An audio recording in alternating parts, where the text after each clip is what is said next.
என்னம்மா மண்ணு பூசிக்கிட்டு இருக்கீங்களா? ஆமாம்மா, புரட்டாசி வேலை பிறக்க போதில்ல, அதுக்காக பூசிக்கிட்டு இருக்கேன். சமையல் என்னமோ ஒரு தண்ணி கொடுத்தோன்னு ஆரம்பிச்சிட்டவோ.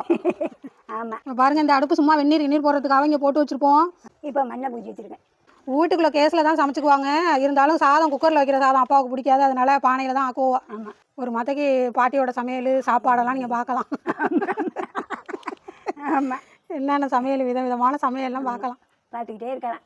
நம்மளோட நம்ம சேர மாட்டவா, நம்மளோட நம்ம தண்ணி கூட வாங்கி குடிக்க மாட்டவா. இந்த அப்பா வந்துட்டு உங்களை பேசிக்கிட்டே மண் பூசிட்டு இருக்கம்மா.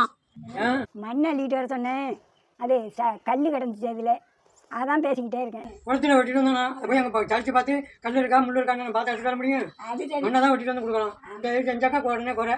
நீங்கள் நல்லது செஞ்சால் யாரும் குறை சொல்ல போகிறேன். நீங்கள் பண்ணுறது எப்படி, அதனால பேச வேண்டியது. பாட்டி வேலை காலையில் தேவையில்ல, பாட்டி வேலை செஞ்சது. நீங்கள் எல்லாம் என்ன பண்ணிக்கிட்டு இருக்கீங்கன்னு சொல்லுங்கள். புரட்டாசி மாதம் வேலை ஒன்று ஒன்றா பார்த்துக்கிட்டு இருக்கேன். நீங்கள் முடிஞ்ச நீங்கள் ஒரே நாளையில் செய்வீங்க. எல்லாம் செஞ்சிட்டீங்களா என்ன இல்லையா?